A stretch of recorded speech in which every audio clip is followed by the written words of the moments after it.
Venezuela che è quello che è, ma gli italiani non sono milioni. Un recupero diventato un'odissea, un estenuante rimpallo tra autorità italiane e venezuelane, le salme della famiglia Durante, di Paolo Brune e delle piccole Emma e Sofia non sono ancora state riconsegnate alla pietà dei loro familiari, tutto fermo da tanto, troppo tempo, ed è qui che il nonno materno, Romolo Guernieri, fa nomi e cognomi come quello della Presidente del Senato. E anche la Casellati, un'altra che l'ho incontrata l'anno scorso, le ho mandato, sì, mi mandi tutto l'anno scorso dalle feste là, di Natale, non si è più fatta via. L'ennesimo appello arriva nelle ore in cui si discute della scomparsa di Ugo Marino, mentre dell'operazione di ricerca del velivolo sul quale viaggiava la famiglia di Ponzano. Era il 4 gennaio 2008, il ritrovamento 5 anni dopo l'inabissamento. Ora Marino non si trova, di lui da almeno 6 mesi si sono perse letteralmente le tracce. Diciamo che per noi, con molto tempo, ha portato a termine l'impegno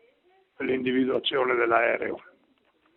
Poi si era interessato molto anche per il recupero, quel tempo là se non c'era attraverso lui non si sarebbe potuto fare niente. Nonostante siano passati quasi 12 anni e tanta amarezza, nonno Romolo confida nel tempo. Il tempo è quella è la cosa più onesta che c'è. È cattivo, però è onesto.